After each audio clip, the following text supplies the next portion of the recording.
कहानी का किरदार कुछ ऐसा है भैया कि अब हार्दिक पांड्या की मझधार कहाँ अटकेगी, कहाँ उनकी फ्लाइट जो है वो लैंड करेगी, ये किसी को कुछ समझ में नहीं आ रहा है। सबसे पहले तो हार्दिक एक अव्वल दर्जे के खिलाड़ी है। उससे पहले बात करते हैं कि भाई जब आईपीएल का दौर जब भी आता है तो हार्दिक पांड्या होते हैं ट्रोल, और जचा के दबा के ट्रोल होते हैं। और जैसे ही आता है टीम इंडिया का क्रिकेट की बारी आती है, जब इंडिया लेवल पे खेलने की होती है, तब भाई सब सेलेक्ट होते हैं और उसके बाद ट्रोलर्स की जम के पिटाई करते हैं और ट्रोलर्स का जो है वो मुंह बंद कर देते हैं। अब फिलहाल क्रिकेट का अभी है नहीं ना, आईपीएल का है, तो लोग जो है वो ट्रोल करने पे लगे हुए हैं हार्दिक पांड्या को। मेन चीज ये है कि हार्दिक उस अव्वल दर्जे के खिलाड़ी है कि जिस भी टीम के पास हार्दिक पांड्या है वो यही चाहता है कि भाई उसको 2 खिलाड़ी हार्दिक पांड्या के बदले मिल जाए।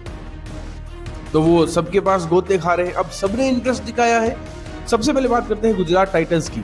अब ऐसा सुनने में आया है कि गुजरात टाइटंस ने हार्दिक पांड्या के लिए इंटरेस्ट तो जताया, लेकिन दिक्कत ये हो गई कि हार्दिक पांड्या वापस आना तो चाहते हैं कि भाई ये तो वो सीन हो गया कि भाई पुरानी गर्लफ्रेंड थी आपकी, आपने उसको धोखा दिया, अब आप एक नई गर्लफ्रेंड के पास चले गए, अब वो गर्लफ्रेंड आपसे लड़ रही है और अब आप सोच रहे हैं कि भाई मैं पुरानी गर्लफ्रेंड के पास चला जाऊं, लेकिन उससे शादी भी कर लूं। लेकिन अब पुरानी गर्लफ्रेंड कह रही है कि भाई नहीं नहीं नहीं, आप हम तुमसे प्यार करते तो ठीक है, लेकिन शादी का नहीं जमेगा। तो गुजरात टाइटंस भाई कह रही है कि हमारे शुभमन गिल जो है वो कप्तान ठीक है, हम कप्तान शायद आपको ना बना पाए, इसलिए ऐसा सुनने में आ रहा है कि भाई हार्दिक शायद चाहते हैं कि कप्तान बने और गुजरात ने उसको मना कर दिया, रिजेक्ट कर दिया। फिर बात आ जाती है चेन्नई की। तो चेन्नई में अगर मुंबई से ट्रेड होगी तो मुंबई शायद मांग सकती है दुबे और आयुष मात्रे, और चेन्नई के लिए ये काफी ज्यादा मुश्किल होगा। हालांकि ये ट्रेड बुरी नहीं है, डील बुरी नहीं है, अगर देखा जाए तो हार्दिक के रूप में आपको एक कप्तान मिल रहा है जो कि एक सक्सेसफुल कप्तान है, एक बढ़िया डिसेंट कप्तान है, प्लस फिनिशर है, एक बॉलर है, तो बहुत बढ़िया हुकाम चला सकते हैं आप अपना। पर फिर बात आ जाती है कि क्या आयुष मात्रे जैसे खिलाड़ी को, क्या शिवम दुबे जैसे खिलाड़ी को चेन्नई छोड़ेगी। अब हालांकि देखा जाए तो अभी पिछले जो सीजन्स हैं वो शिवम दुबे की का अच्छे नहीं गए हैं।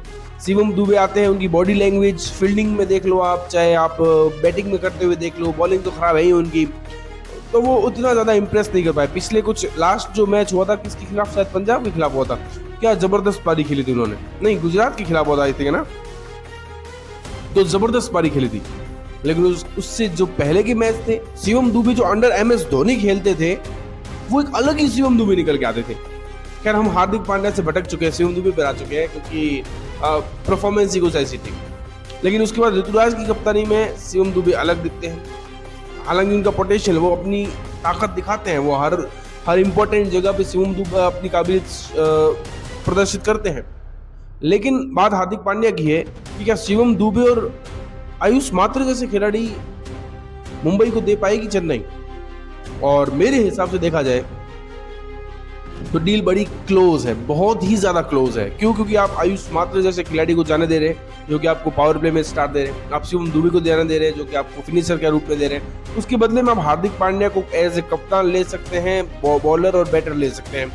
क्या पता उनकी फॉर्म हुई ना, अगर उनकी फॉर्म ना हुई, बॉलिंग भी गई, बैटिंग भी गई और कप्तानी में भी ब्लंडर हो गए, तो ये तो सौदा बहुत महंगा पड़ जाएगा।